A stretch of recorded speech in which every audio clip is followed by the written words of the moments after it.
এটা তো Mobil Mobil হয়ে গেছে। আচ্ছা ফেলে দে মোবিল হয়ে গেছে, এটাই খাচ্ছে মানুষ। হ্যাঁ অবশ্যই আমি লাইভ ছাড়ি,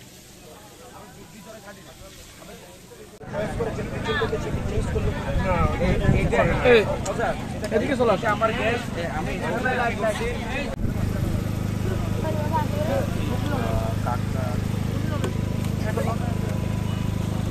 আমি এই পর্যটকের সাথে প্রতারণা করতেছে, তাদের বিরুদ্ধে অভিযোগ।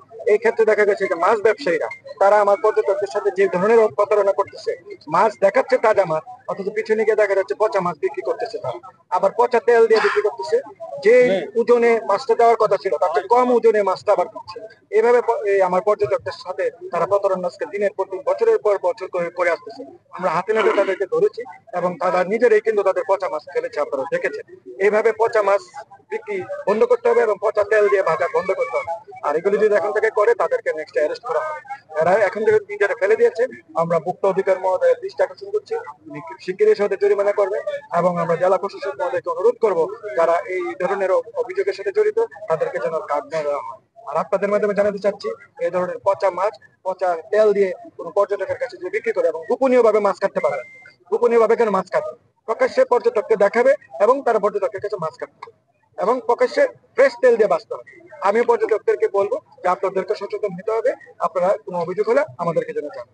আর সাংবাদিক ভাইদেরকে ধন্যবাদ যে আপনারা নিজেরাও দেখেছেন যে কিভাবে তারা পচা মাছ পচা তেল দিয়ে তারা বিক্রি করতেছে।